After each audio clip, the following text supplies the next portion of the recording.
started drinking. And how? I just started drinking faster. Well, I drank a lighter beer and I drank it faster because the fucking game was intense. Don't you get a little nervous drinking during a game, though? Like, don't you want your full attention?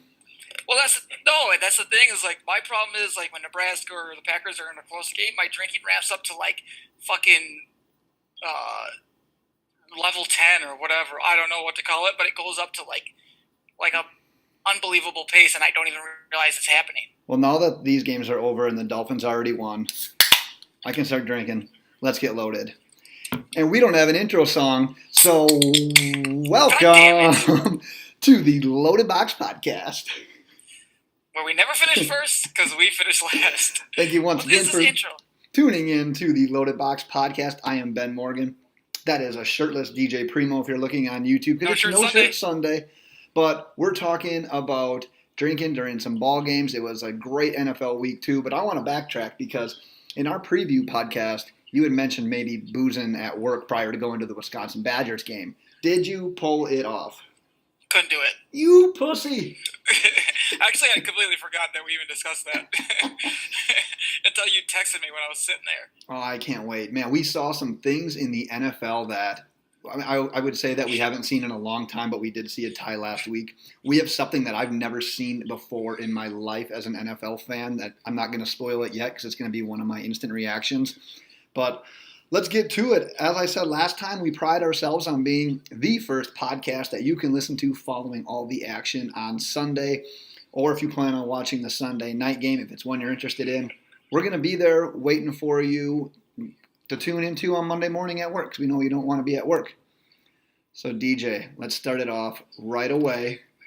Atlanta Falcons beat the Carolina Panthers 31-24. What is your instant reaction? I'm going to take a little role reversal here. Matt Ryan is the guy that busts out 2 rushing touchdowns in this game that he's facing Cam Newton. What happened? Where did that come from? I don't know. You know what makes me even more upset about that is I have Matt Ryan as a backup in 3 leagues. After week 1 against the Eagles, I was like, oh my gosh, I am so upset that he's my backup. It looked like he had lost something on his arm. The offense wasn't clicking outside of Julio Jones.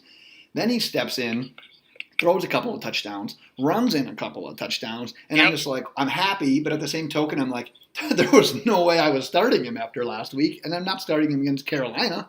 So yeah, where the hell did this come from? I mean, like I've said multiple times, I don't think I would have hesitated to start him against Carolina because their secondary is significantly worse than their front 7, and that's where their weakness is, but I wouldn't expect the 2 rushing touchdowns. Obviously, he was going back to pass on those 2 plays, so... Right. Yeah, they weren't designed to run. That's what they're looking to do at this point because they know they can't run. But I guess I can't say too much about the other run because my boy Tevin Coleman, who I played, stepped in and had one hell of a game today. So I'm pretty happy about that. I hope Javonte Freeman just sits out the rest of the year because I think Tevin Coleman's better running back. Yeah, he's out a couple of weeks for sure. They made that announcement yesterday. My instant reaction, 1-syllable reaction to this one is cheating. Because in PPR leagues, Christian McCaffrey legit scored 27 points. Despite 37 rushing yards on 8 carries. I literally feel at this point he's a must-use in daily fantasy lineups if you play FanDuel where they give a half point per reception. I'm sitting here wondering, is he going to have an actual good game where it's just running stats at some point? Or is he going to be a guy that you're going to rely on and he's just going to catch passes all season from Cam Newton? Because I'm waiting for another receiver to step up outside of Funches. I know DJ Moore caught a touchdown today, but it was 1 catch. Like, it's literally Christian McCaffrey with, 13 or 14 receptions today? Yeah, he had 14 receptions. Jarius Wright had 5 for 62 and a touchdown as well. Yeah. I was surprised at C.J. Anderson only getting 3 carries today. Yeah. And they all went for, I don't know what they went for, actually. One went for 22 yards, the rest of them were shorter. So he had about 31 yards in those, which is 10.3 carry, but is he garbage? I think so. I don't know. It's like, when is Cameron Artis-Payne going to get a shot? I don't understand that. DJ's waiting for his boy. I'm going to be stuck on Cameron Artis-Payne until he gets a chance to come in there and run in between the tackles when Christian McCaffrey's catching all those passes. Catching all the passes, exactly.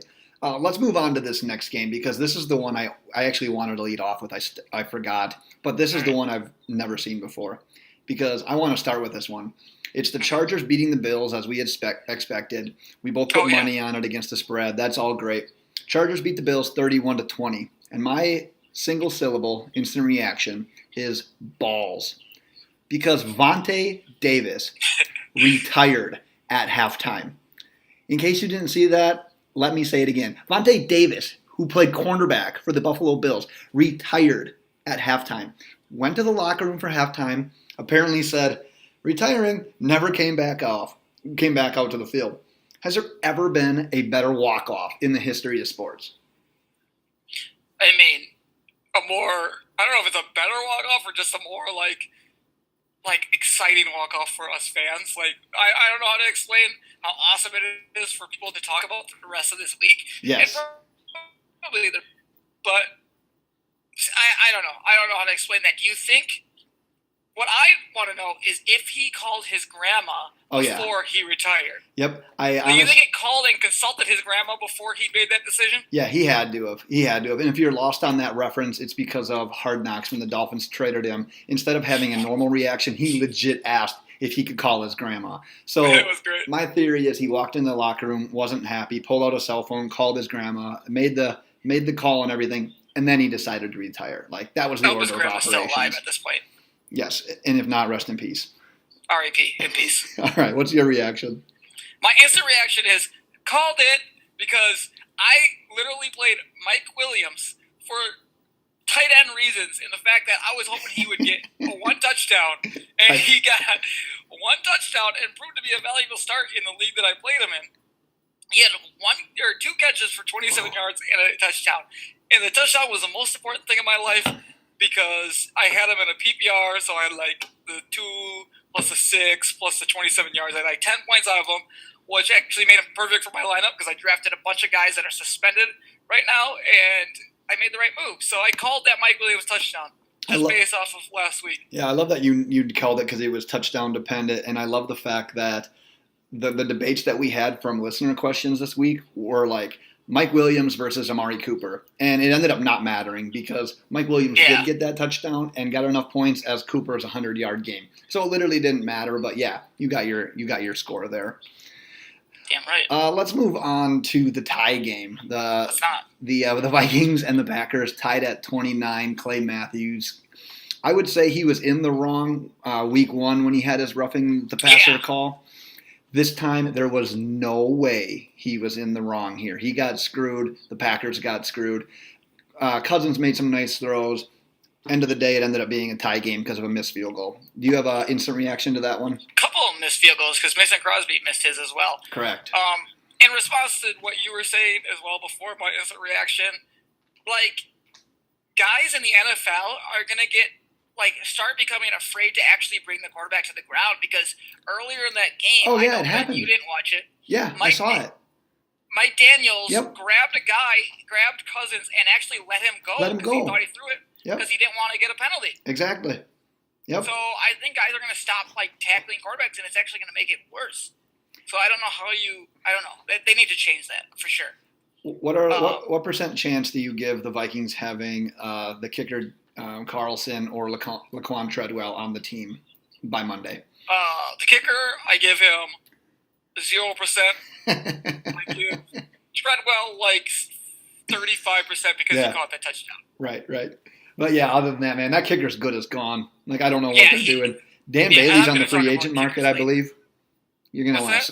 I think Dan Bailey's on the free agent market. Yeah, I'm going to talk about both those things in a upcoming. Oh, nice. You don't want to say anything else about your Packers tie-in against the Vikings? No, I didn't do my single syllable. My single syllable on this one is numb. I feel nothing. It's just on to the R words. Okay, because that's who they play next week, in case you're not a Packers fan. But the thing is with that, following that game, as a Vikings fan, you're pissed because you had the last opportunity at a pretty short field goal, whereas the Packers fans, you're like, fuck, we lost. But at the same token, since he missed it, you're like, oh, we didn't lose. We didn't get a chance at the ball. But it felt like more of a victory to Packers than it did to the Vikings. Because of Devontae had a touchdown. We had a field goal opportunity. We got an interception at the end of the game and could have iced it with and then we didn't make them use any timeouts. We had that game won. Yeah. No, it was a cluster. It was a cluster. If anybody should have felt like they should have won that game, it's the Packers. Just how it ended, I was going off of. But man, 2 ties in 2 weeks. What the hell? Mm-hmm. Let's go on to these upcoming Super Bowl champions here. The Miami Dolphins beat the New York Jets 20-12. 2-0, baby. 2-0. My team's 2-0. Yours is only 1-0-1. That's a weird thing to say. Go ahead. Yeah. Single syllable. Instant reaction. Boring. It's just two garbage teams in a garbage conference playing like garbage against each other. Like, I don't give a fuck. It wasn't. That's fine. That's all you got? You don't want to say anything else? You can be 2-0 and be happy about it, but right. There are bad 2-0s. I'll give you that. It was relatively bad, even though Miami scored 20 first half points. I mean, it was so ugly. Like, they didn't deserve a lot of those. 14 of them came off of turnovers that were kind of cheesy. My instant reaction is giant mistake. Because after getting to watch Sam Darnold, I am confirmed that the Giants made a big mistake by taking Barkley over him. I know that he's not carving up great defense. He beat the Lions. He did well against Miami. But you can tell when you're watching a quarterback that he has that potential of being like that franchise-changing guy. And I'm seeing that with Darnold. Yeah. Did we think that same exact thing with Bortles his first year? No. Yes, everybody did. Nope. By the way. No, I did not, and I think it was his second year where people were freaking out. His first year, I didn't like it. His first year, everybody thought he didn't play well, but he looked like he had it. Well, I think that you are contradicting yourself because I still think you think Bortles has it, and we're going to get to that here in a second. Right? Well, I'm not contradicting myself. I was trying to put that back on you. Oh, well done. But what I see from Darnold, though, I mean, he's moving well in the pocket. He's throwing with anticipation. He's doing this with Isaiah Crowell, Bilal Powell, Robbie Anderson, Quincy Enunwa. To me, doing that as a rookie is really impressive. And I think, I've talked about this 2 weeks in a row now, I think the Giants passing on Darnold is going to be a big mistake from them. I mean, I don't know what you're getting so excited about. He had a 13.8 QBR. I'm pretty sure... And I didn't watch it. I saw some highlights because I was so focused on the fucking Packer game. But did he throw an interception in the red zone? He did. So, yeah, he did. It was a great play by the defender. And Pryor, I believe Pryor was the intended receiver. He kind of quit on the route, to be honest with you. It was a fine throw. Like, if Pryor keeps running, it might be on a touchdown. So I mean, he still had 2 interceptions. His first interception was more on him. He totally missed out on seeing a safety, and McDonald picked it off right in front of this other guy. But you're going to have that. You're going to have mistakes. I mean, what did Peyton Manning throw? Like 26 interceptions his rookie year? Oh, Jesus Christ! Now we're comparing him to Peyton Manning. Wow, honestly, I didn't see much of this game because they didn't score like at all, so they didn't throw it on the red zone, and I was so focused on the Packer game. They were showing everything else. Yeah, you probably, if you were watching Red Zone, you didn't see much of the Dolphins game. Nope. Let's go on to the Titans, who beat the Texans 20-17. I know you're pumped to talk about this one. What do you got? ADP. Now we're going back to fantasy football here because Deshaun Watson's ADP was 4th round. Now, he didn't have a terrible game. He had 2 touchdowns, 310 yards, 1 interception. He had 2 fumbles, which he recovered both of those, but these last 2 games, this Titans team isn't good. They were missing their best 2 offensive linemen. Yep. And Lawan, and I blanket on the other guy's name. Conklin. And Blaine Gabbert was their starting quarterback. Right. And that defense just isn't that good. Like, I think they're pretty solid against the run, but secondary-wise, not that solid. He should be picking a deep. Like last year, I think he scored 48 points, I believe it was, and went for like 4 or 5 touchdowns against the Titans. Yeah. He is what I thought he was. Is he your call of the offseason so far? I don't think I can be wrong at this point. Like, I thought this is the game. I put, 1 unit on this game because I was really nervous. So I thought this was the game. Like, okay, he might make me look like an idiot, but I think they can get a little bit of pressure on him. 1 quarter of that game, I felt great about what I said about him because he threw a pick right away to Adoree Jackson. I think Adoree Jackson was not a good draft pick by the Titans, and he made a play on him. He's not good, man. He's not that good. Yeah, that transitions into mine because my instant reaction is 911 because you've got the Texans who offseason hype. I mean, it's Watson, it's Hopkins, Fuller, Miller, supposedly an improved defense with J.J. Watt back. And you said it. They just lost to Blaine Gabbert with both starting tackles Blaine out. Gabbert. Like, that's it. That's it. Like, where do you go from there? Can I rewind back to like 6-7 years ago when Blaine Gabbert, for those of you who don't know, like, Blaine Gabbert is Ben's worst enemy, like, of all time. Because Ben bet on him, I think. Who did he play for? Missouri or some shit? Yeah. And it's like Missouri or Iowa. The worst interceptions of all time. And Ben was done with that guy the rest of his career before the NFL. And then, like, he flaked out. And then he sucked when he did play in the NFL. And then he comes to this game and beats the almighty next great thing. Our guy that I actually don't get along with at all, in Deshaun Watson, back over Aaron Rodgers, right? And Deshaun Watson, yeah. He lost to Blaine Gabbert in a terrible Titans team right there. Like, I honestly think the Colts can win this division. Well, other than the Jags being in the way, yeah. That's true. And then the Colts will be the second team in this division. Yeah, they can be the second team for sure, man, for sure. And have a chance at the wild card.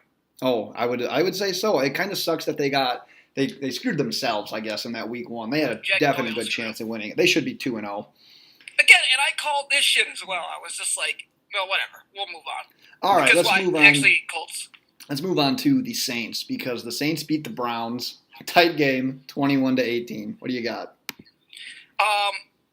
My single syllable for this one is Dan Bailey. I told you I'd get to this one.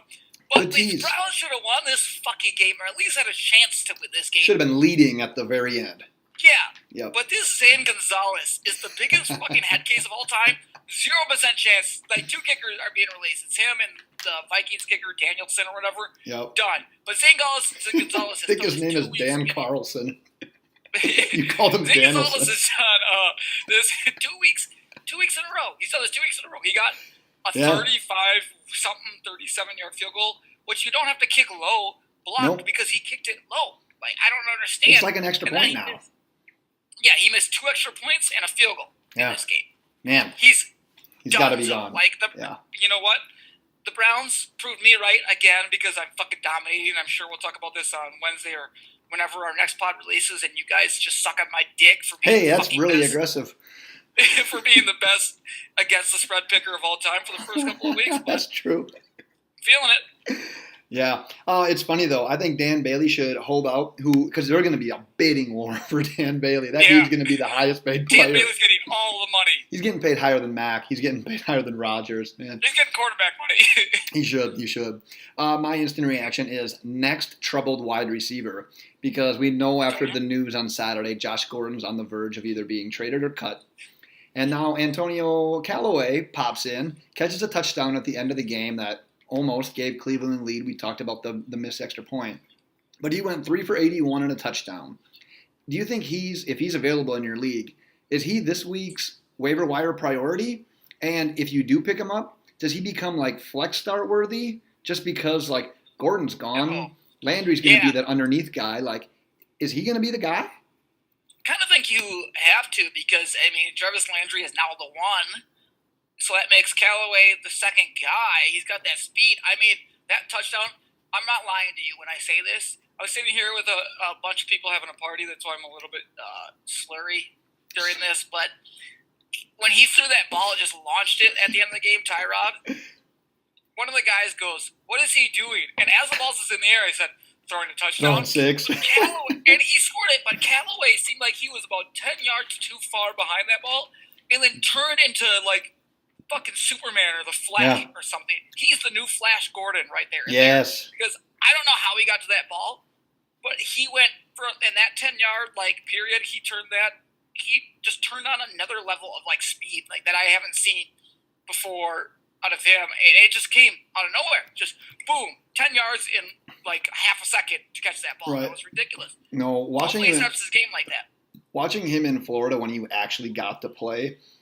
I've said this on the podcast before, but for the new listeners, I'm not comparing him to Antonio Brown, but he showed flashes of being that kind of a wide receiver. Like, you knew the talent was there. And as a Gators fan, I wanted to see him develop, and I'm like, wow, this guy's going to be a high-round draft pick. Hope he doesn't flame out like the other Gators receivers in the NFL. But man, he just seems to have it.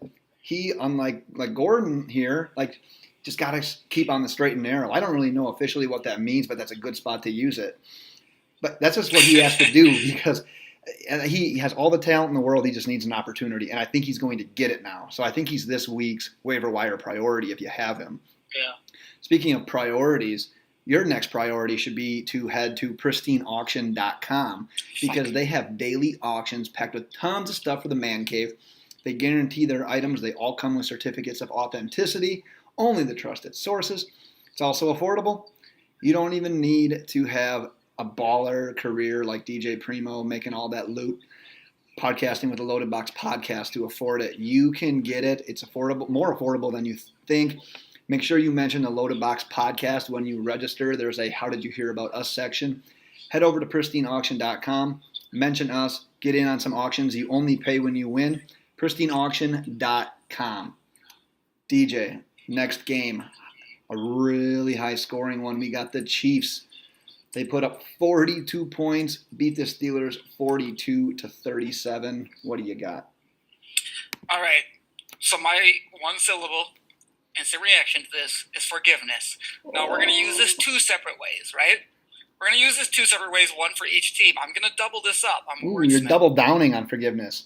Yeah. So number one, the Steelers need to get on bended knee and beg Le'Veon Bell to come back because James Conner is. Yeah. Right? Because James Conner is good. He's all right. But defenses just play you differently. Yep. And just Antonio Brown's not even as effective without Le'Veon Bell on that field. You have to pay attention to where Le'Veon Bell is. They're just paying less attention to James Conner at this point. Right. They're just not as worried. Well, Le'Veon Bell is the ultimate threat. Yeah. We've said it before. That offense runs at full capacity when Le'Veon's the focal point. Yeah. It's like Antonio Brown, 9 for 67 and no touchdowns. That's not Antonio Brown. No, that's not. Juju had the AB game. But he did. But yeah, I totally understand what you're saying there. I mean, Le'Veon adds that dimension. You have to respect him as a running back. Obviously, but especially at home, too. Oh, yeah. To get throttled like that, to give up that many points is one thing. I mean, it's not like the offense was really the downfall here. But, yeah, I get it. Look at the number of rushing attempts the Steelers had this week. Do you think it would have been the same if Le'Veon was playing? No, they have the ball longer, and they can play clock control, and the defense is more fresher, and the Chiefs don't put up 42 points. That's a huge thing. More fresher, baby. Hashtag it. Yeah. My second part of the second side of that forgiveness is, you know what? It took me, about 10 to 12 weeks to ask Carson Wentz. I knew where you were going. To forgive me. Mahomes, I'm in. I'm falling in on Mahomes, and I don't feel bad about it. I don't feel bad about that. Deshaun Watson, if he was kicking my ass, I would be embarrassed. I'd be embarrassed about Deshaun Watson because I was all the way in on it because he had 7 good games, and I'm like, no, there's a lot of shit I don't like. You pushed the chips in on him. Blah, blah, blah. I did say I was down on the whole Chiefs offense all season, but you know what? I don't feel as bad because now I've actually got to see him play and start a couple of games. Mahomes, forgive me. I'm on your side. I am a football guy. I'm a fantasy guy, and I'm not going to just go against him because that's my ego. I will jump on the Mahomes train now. Please forgive me. P.S. Pat Mahomes, the 0.001% chance someone that you hear this or someone tells you that DJ gave forgiveness, it actually means a lot because DJ's not asking for forgiveness from anyone. So please, that's fact. Please take that. And listeners, please know that DJ is sincere in that. He's never asking for forgiveness. When you come out there and throw 6 touchdowns, I can't even talk anymore. No, he's just ripping the fucking ball, ripping it. That's the ultimate muzzle. He just locked your jaw, man. Yeah. My instant reaction is potential. Because with Mahomes dominating the way he is, I'm wondering if Sammy Watkins is going to get his turn and he's finally going to reach his full potential here. He went, that guy that you ask about, 6 catches, 100 yards on 7 targets, but it's still Tyreek Hill and it's still Travis Kelce getting the touchdowns. I get that. Because he's smaller than he used to be. Yep, and DJ alleges, if you've missed this before, now that he's moved to Kansas City, Sammy Watkins has shrunk. He shrunk the last 2 years, honestly. He's not that big anymore. I love it. It's a great allegation. He was so big in Buffalo. He was. I think everyone just gets bigger in Buffalo. Like Calvin Benjamin's a monster that again. could be. Well, he always has been.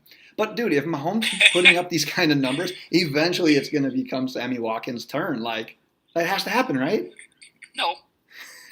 Okay, I know people don't like hearing about your own personal fantasy leagues, but someone dropped him in a league that I'm in. Boom! I picked up Sammy Watkins, 6 catches, 100 yards. That makes sense. Like, especially at PPR, that's 16 points right there. Yeah, but okay. So what did Mahomes yards have? Rushing. Yeah, what did Mahomes have though? Week 1, 3 touchdowns, and then 6 today. So 9 touchdowns in 2 weeks. At some point, Sammy's going to be the benefactor of that. Like, if you have him at some point, I'd throw him into a flex spot. If you have him on there, if he's sitting on your bench, that is quality depth. And at some point, he can be used as like a chess piece in a trade. Yeah, I mean, if somebody drops him, that's kind of confusing. But I loved it. Maybe they needed a running back, so I can kind of make sense out of it at that point. Because running backs are so such a hard position to come by at this point. Right. So they probably went after a guy like Philip Lindsay, whoever that was, to get that. And Sammy Watkins was their only option, who didn't have the greatest game the last week. So right. I don't hate it if that's what it was. All right. Well, let's skip ahead here. Buccaneers 27 over the Eagles 21. DJ, what do you got? My single syllable here is confused. I don't get the NFL. I just don't get it sometimes. Because coming into the season, right? It's not that the Eagles lost. It's that the Buccaneers have played so fucking good in these first 2 games. Yep. They have come out these first 2 games, and Ben, you and I did a game-by-game pick. Yep. They played the Saints and the Eagles in their first 2 games. Couldn't get much harder. Zero chance you and I had both of them have them winning a single one of those 2 games. 0-2, neither baby. one of us. So between the 4 picks that you and I had, neither one of us had them winning one of those games. You could argue that that's one of the toughest starts to the season for anyone. Legitimately one of the toughest starts of the season. Like Super Bowl champion and should have been in the NFC Championship game. Exactly. I don't know what the fuck is going on here. I don't know. I don't understand it. But right now, Ryan Fitzpatrick is playing like he's Deshaun Watson of last year. So it's probably going to come down. It's all going to real come fast, down. real hard. Because Fitzpatrick is what he is. It's like kind of like the Case Keenum thing. But I don't know. I don't get it. Is it going to be like the Case Keenum thing? Is it going to be like the Case Keenum thing where let's say that they split the next 2, they go 3-1. I mean, there's no way they can put Jameis back in, right? Mm-mm. Like that has to be Fitzpatrick's job until the wheels completely fall off. Yeah. Like he's supporting 4 guys. Hold on one second. Don't go any farther on that yet. Let me say my instant reaction, then you can pop back in. Because my instant reaction is all Buck lineup. Meaning, can Fitzpatrick continue to support these guys? He's supporting 3 wide receivers right now. Djax and OJ Howard, yeah. Djax went for $129 and a touchdown. Godwin went 5 for 56 and a touchdown. Mike Evans hauls in 10 for 83 and a touchdown. They've all now, in back-to-back weeks, had solid yardage totals and touchdowns. All 3 of those guys have had touchdowns. I don't think that can continue to happen, but I don't know which one takes the step back. It's not going to be Mike Evans. Like, there's no way it's Evans. No. I want to say it's going to be receptions. I want to say it's going to be Djax, but he pops off the first play of the game for 75 yards, and then I get yelled at on Twitter for telling a guy not to use Deshaun Jackson. It has to be Deshaun Jackson. It has to be. OJ Howard also had 3 for 96 and a touchdown, a 75-yard touchdown. Who was in my lineup? So that was pretty amazing when I saw that happen. So, Shades of Alabama. That was fun to watch. Yep. I confused. I mean, that's all you got. Silver. I can't even say words at this point. I'm just stuttering through it.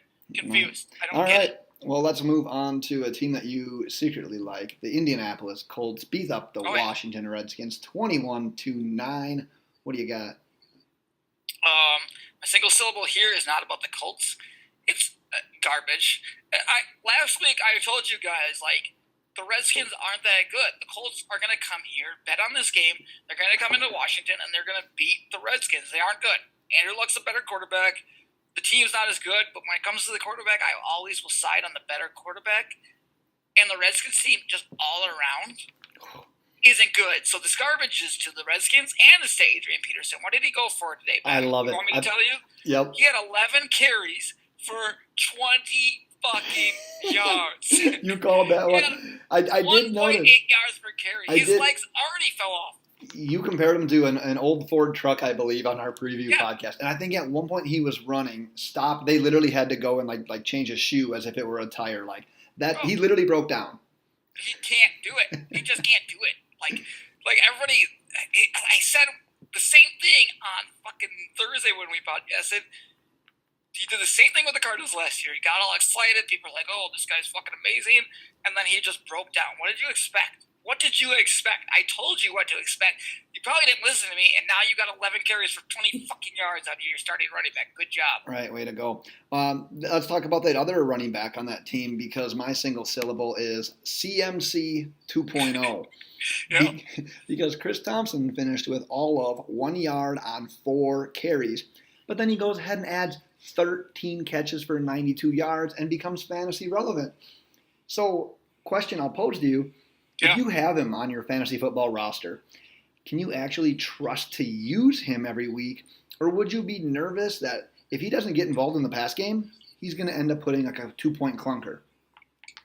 See, I kind of think I have to because if they're getting stopped in the run that good, who else are they going to go to?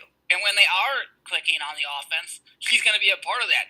So one way or the other, he's going to be involved at this point because Smith is going to throw it to Jordan Reed and Chris Thompson. And Jordan Reed. That's really it. Like his wide receivers besides Crowder won't really get involved. And if their running game's getting stuffed, they're going to throw it to Chris Thompson because they can't run the ball. So they're going to find ways. And the other thing about the running game getting stuffed is the fact that he's the guy who can get outside those tackles and kind of spread the defense and push the team laterally. And, it's not just going to be like your typical right up the middle running. Exactly. So he's going to go outside those tackles and stretch the defense a bunch. So I'm kind of probably playing him in I'm with you. Flex position a lot. I'm with you. I did want to make a note, and I want to apologize for the use of Jamison Crowder in several leagues this week. That really turned back to bite me. However, I didn't even predict this, but he did it. Jamison Crowder led the team in rushing yards this week, so you're welcome for that. Did. I saw that. 229. Let's move on to some of the late games here. The Rams, 34-0 over the Cardinals. Do you mind if I start with this one? Go for it. Because I caught a little bit of this at the end. Because my single syllable instant reaction is 50-yard line. Because if the 50-yard line was the end zone for the Arizona Cardinals and their touchdowns were worth 33 points, they would have still lost by 1 point. They crossed the 50-yard line one time, and it was in garbage time with, I believe, 2 to 3 plays left in the game. So the question I have to pose to you is, Rosen? It's time. It's got to happen, right? My boy, the Rosen one, he's going to come out there. He's going to light the fucking league on fire. I'm telling you right now. Everybody's underrating this guy. This guy is going to light the fucking league on fire. You heard it here first. I wish I had graphics because I'd be on fucking fire right now with Rosen on my shoulder. I tell you, with Rosen on my shoulder, I love it. The little emoji of Rosen. Yeah. I tell you, though, the owners of Larry Fitzgerald and David Johnson sure hope you're right because, man, it's been an ugly start to the season. They have one garbage touchdown on the season. That's all their offense has been. And I will say this. At one point, I'm like, oh, my God, we're going to see Rosen today. And that was my prediction on the preview pod. But I am so glad they didn't because this Rams defense once again proved that it's just filthy. It's filthy on paper, and it's translating into actual games. So I'm glad they didn't throw a rookie into that just in the second half. That could have gotten a little bit ugly. But, man, either throw him in at halftime of the next game if you're struggling or just let him start outright because one garbage touchdown in 2 games, you're disrespecting Larry Legend. You're disrespecting me who took David Johnson number 4 overall. You're disrespecting a lot of people here. So I don't know if you remember this or if any of you listeners remember this, but 2 to 3 weeks ago, I told y'all that I traded my 4th pick because I didn't want to get stuck with David Johnson because I don't know what that Cardinals offense is. I feel good about that, and I actually don't. He's making me feel better about taking Le'Veon Bell as my 2nd pick. Because if Le'Veon Bell comes back at the end of September, I feel like he's going to outscore David Johnson this year. I really do. That may be the quote of the history of the podcast. I'm just saying, if he comes back at the end of this month or beginning of October, I feel good about it. If not, then not so much. But right now he's making me feel a little better about it. Yeah, I do. The only thing I have to go ahead. Go ahead. No, you go. The only thing I have to say with my single syllable is expected. I mean, I don't have much to say on this game. We expect the Rams to beat the shit out of the Cardinals. It really, you could see it in Game 1 that the Cardinals weren't good. The Rams are, and that's it. Yep, Rosen time. What I was going to say is I just wanted to defend myself to anyone watching on YouTube. You may have glimpsed that I'm drinking a Smirnoff thing on a can. What the fuck is that? So I realized we didn't have an intro song today. I wanted to have the beer can opening to start it, and this is the only thing I had in the can. So I typically wouldn't drink this. It was just by like any means necessary. It had to happen. I apologize. I had one. Shit, should have asked. Mm-hmm. All right, 49ers held on to beat the Lions 30-27. What do you got? This has nothing to do with the game. Well, it has something to do with the game, but it's more about me for my one syllable. It's all about me, baby. Undefeated. Listen, if you listen to my against the spread picks right now, I cannot fucking lose. What is your record? I'm making you all the money. What? What is your record? What is my record? Fucking 8-0. 8-0. 8-0. Is this the best? I'm winning all the money in Vegas right now. Like, I need to be entering that goddamn super contest because I'm winning all the fucking money. I don't give a shit about the Lions losing. They came back. They scored touchdowns at the end. I covered. I win. You lose. Fucking 8-0. You're welcome, everybody. Get on the fucking train. Let's go. Hop on the train. But if you play statistics, get on the other train because at some point they got to come down. I'm just giving you a hard time. Hey, keep fading the Niners and keep fading the Texans, bitches. I love it because we do 3 picks a week, and it's only week 2. If you do the math on that, DJ should be 6-0 if he's perfect. But he went out of his way to give you 2 bonus picks this week, and they both hit. Therefore, DJ's 8-0. Congrats to DJ. I want to toot my own horn right now because I'm doing okay too, but I'm not 8-0, so I'm just going to let it go.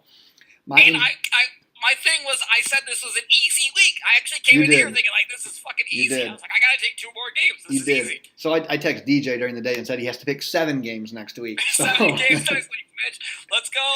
You're either going to be 15-0 or 8-7, just like that. I'm not scared. My quick instant reaction here is saved by the flag, not by the bell this time, by the flag. Because there was holding in the secondary called on Detroit on a play at the end of the game where Jimmy Garoppolo never even looked in the direction of where the hold happened. And Detroit picked that off, returned it back to the 49ers' 10-yard line. All the momentum in the world. They were going to score, at the very least kick a field goal to tie it. Sucks for Detroit now because they're 0-2 in arguably one of the toughest divisions in the NFL.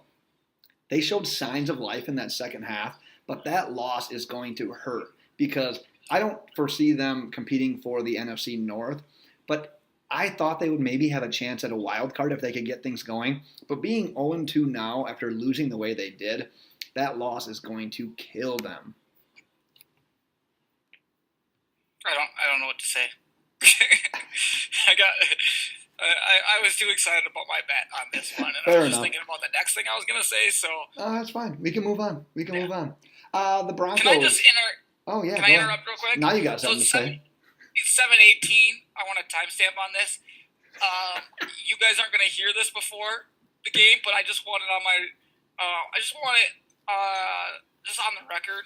I'm taking Giants in this game -2.5 is the spread I got, and the over, which is 41.5. Just so you guys know. DJ's so confident.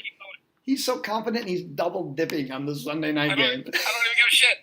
I don't even care. He's reached full degenerate capacity at this point. Start texting me. I love it. Let's go to the Broncos beating the Raiders at the very end of the game, 20-19. So it's my turn. So my single syllable is actually a single syllable, which it looks like yours is as well. My single syllable is race. Both these teams stink. Just like the Dolphins and the fucking Jets. This is the same situation in the AFC West here. Both these teams stink. This is a 2-team race for this division. It's between the Chiefs and the Chargers. That's it. That's all it comes down to. Both these teams stink. It was just a stinky game. It's stinky teams playing against stinky guys. Just sounds stinky. I love it that earlier today you texted me and you said I might be a little stink, and your autocorrect corrected what you meant to say was drunk, and then it ended up saying stink. So I'm so glad that you emphasized the word stink on this game.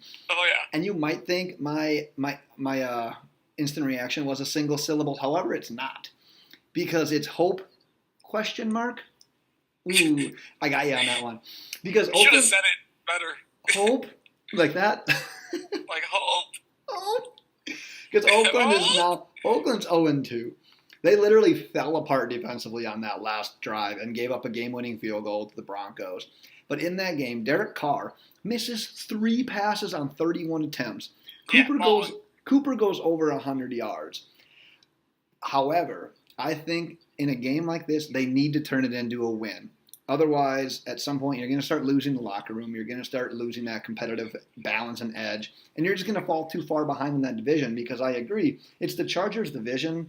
I at least thought it was. But, man, the Chiefs are making a case to say, like, hey, we're going to be heard from, and maybe we're the favorites that are going to win it. So I want to think that there's hope for both of these teams, but I'm with you. At this point, I think it's a 2-team race.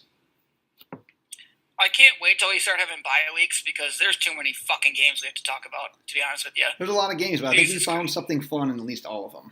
Yeah, but Jesus Christ, we flew through these teams, and we're still like, it just feels like we're taking. I like this podcast, I do. DJ needs a bye week already. How the fuck is this still going? DJ goes 8-0 against the spread, and he thinks he deserves a bye week already. This guy. I wish there were bye weeks. This Not guy. for us, but there are more bye weeks. Well, right hey, before we talk about the Jags and the Pats, because I know you're a freaking Jags homer-ish, why don't you tell the folks about Squad QL? You're going to make me fucking read at this point. I can't wait for this. All right, guys. You want an unfair advantage to dominate your fantasy football league? Well, do ya? Look no further and download Squad QL. I don't know if I'll ever use that. The only mobile app you need to crush your friends and rivals this year. Squad QL recommends the best starting lineup for you each week, based on your starters, bench players, and free agent pool. If you're not going to come to us, you're not going to listen to us, at least go and get Squad QL download on your app, because they're going to give you the fucking answers that we were going to give you. They got algorithms. You may ask, correct. You may ask, how does Squad QL actually do this? How do they the do app it? connects directly with your Yahoo, ESPN, and the one person I know who has a CBS league, pulling in your actual roster and your league scoring system. Squad QL provides waiver and trade recommendations. Plus, the app gives you player rankings each week, and it's all based on your league settings. I guarantee Pat Mahomes and Mikey Morgan have moved up those rankings, all right? Squad QL truly is your go-to app this fantasy football season. Head to squadql.com to download Squad QL, your all-in-one fantasy football manager. And if you want to win bets, come to DJ Primo. And go to DJ Primo. I forgot that we're on YouTube, so before we talk about the last game, Jags and Pats, I just wanted to give a quick explanation as to why I've been rubbing an ice pack on my body this entire time. It's just way too hot, and the way we record it right now, I can't have my fan on, I can't have my AC on, so I have just been having this puppy on me the entire time. So next time you should do it inside. I'm assuming you have like an old school freezer that has no it's just a top freezer and a refrigerator below it. Just do it inside your freezer and refrigerator with both of them open. Just open, I just sit there next to it? Yeah, just sitting there just with both of them. And it'd be cool because you get like the little steam out. Nice. Great. Well, let's wrap her up here. The Jags beat the Pats 31-20. No one's happier about that than DJ. Why don't you go ahead and give us your instant reaction? My instant reaction, single syllable here, as the Cowboys and Giants start, is boat. The boat, Blake Bortles, the best of all time, beat the GOAT. Not quite the GOAT, though, because Aaron Rodgers is better. 377 yards and 4 touchdowns. Destroyed Brady stat-wise. Destroyed him. Ben's laughing at him, making fun of him, shitting on him, blah, blah, blah. And then he comes out, and he just takes a dump in your throat. He took a dump right down your mouth and in your throat. He took a Blake Bortles. What this also tells you? Deshaun Watson really is not that good. Like, come on. Oh, Deshaun because of the Watson comparison against who they're week. playing? Okay, yeah. And Blake Bortles just picked them apart. This terrible secondary that I told you was a terrible secondary. Blake Bortles showed you that. He didn't have one of the top running backs in the league to play in this game. He had fucking TJ Yeldon, and he went out there and he won that game with his defense. But he won that game. That's 377 yards and 4 touchdowns. He won that game. He won that game. One more time. He won it. Because my instant reaction is meh. Why don't you go ahead and do it in the playoffs?